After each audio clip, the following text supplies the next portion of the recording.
ওই স্ট্যাচুর কাছে চলে আসছি। আমি তো মনে করছিলাম, আগে তো দেখছিলাম তিন তিন বছর আগে, মনে করছিলাম তো ঈসা আলাইসাল্লাম মানে জিসাসের স্ট্যাচু। এখন তো আমার মনে হইতেছে এদিক থেকে জিসাসের স্ট্যাচু না, মারিয়াম, বা আমরা ইসলাম ধর্মে যে মারিয়াম ঈসা আলাইসাল্লামের মা, আমার তো মনে হচ্ছে এখন এটা মাদার মেরি বা মারিয়াম স্ট্যাচু।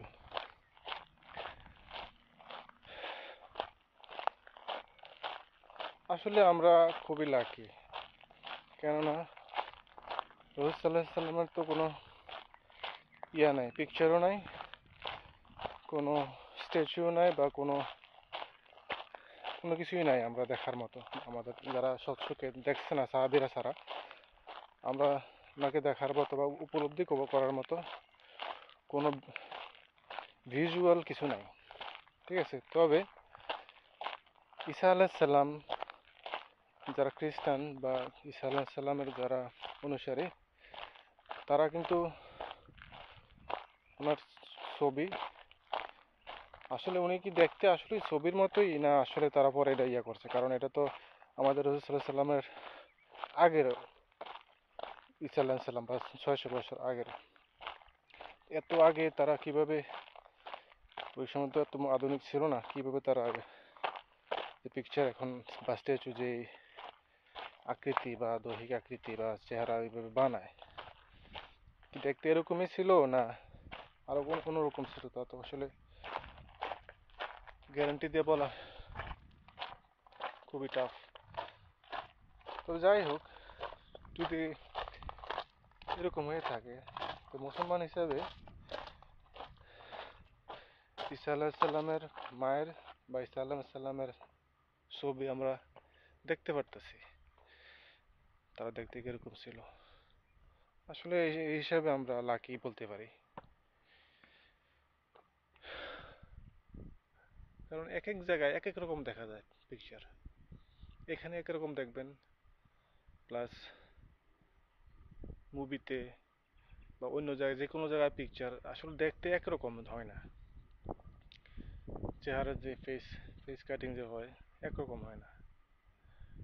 এই জন্যই বলতেছি, দেখতে কি এরকমই ছিল, না জাস্ট তারা একজন একটা ইয়ে দিয়ে বানাইছে, এটা আসলে ভাবার বিষয়।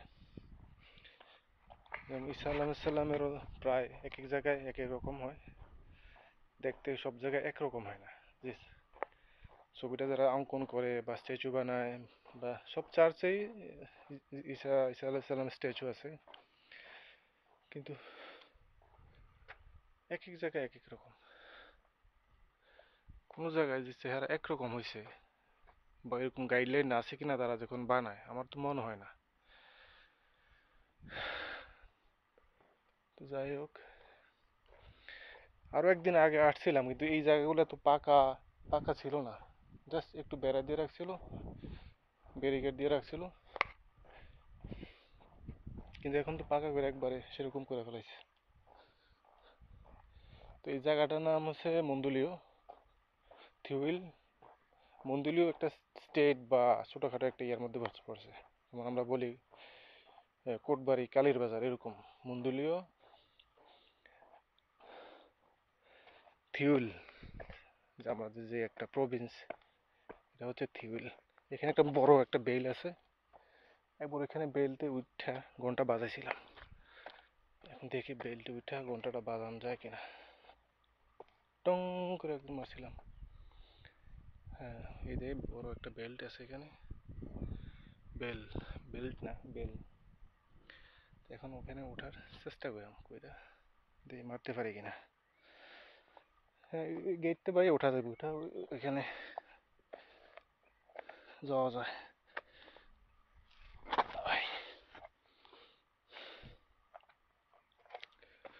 ক্যামেরাটা কোথায় বসাবো, দেখি এখানে বসাতে পারি কিনা। এখানে বসালে ওটা আসবে কিনা, আংশিক আসে, বেশি না।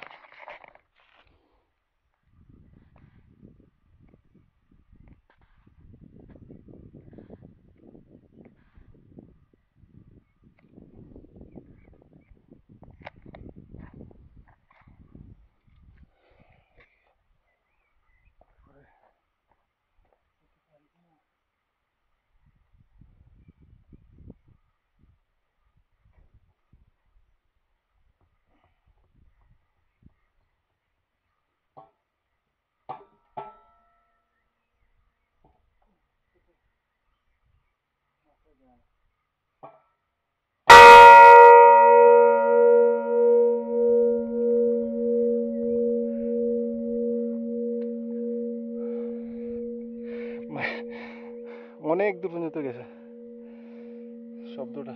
উঁচায় তো, পাহাড়ের উঁচায়।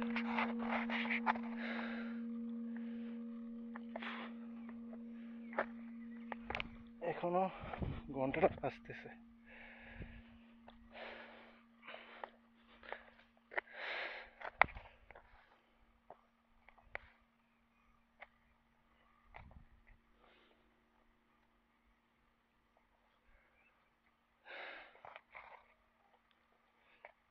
কামে করলাম,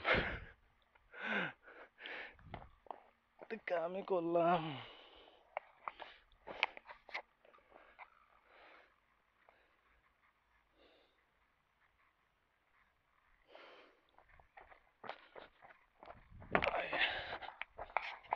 একেবারে পাহাড়ের উপরে, এই জন্য শব্দটা অনেক দূর পর্যন্ত গেছে।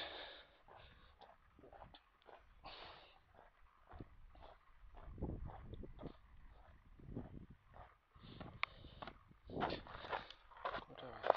7:30 বাজে। হোটেলে ফেরত যাইতে হইব, খানা অর্ডার করতে হবে, খাইতে হবে তো।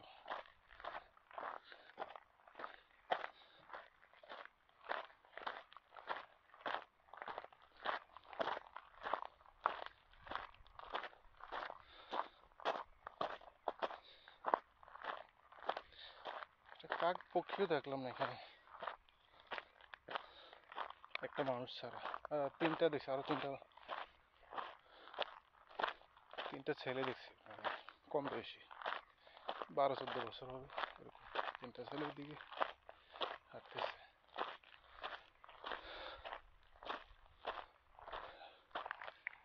আসলে আমি এখন চলে যেতে হবে, কারণ হোটেলে ব্যাক করতে তো আরো 1-1.5 ঘন্টা সময় লাগে হেঁটে যেতে।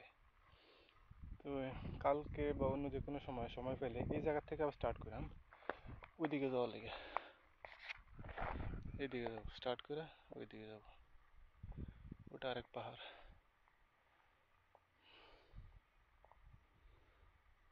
আসলে পাহাড় উপরে এরকম সুন্দর রাস্তা করে দিয়ে রাখছে, পাকা না, তারপরও বোঝা যায় যে আপনি সঠিক জায়গায় যাইতেছেন।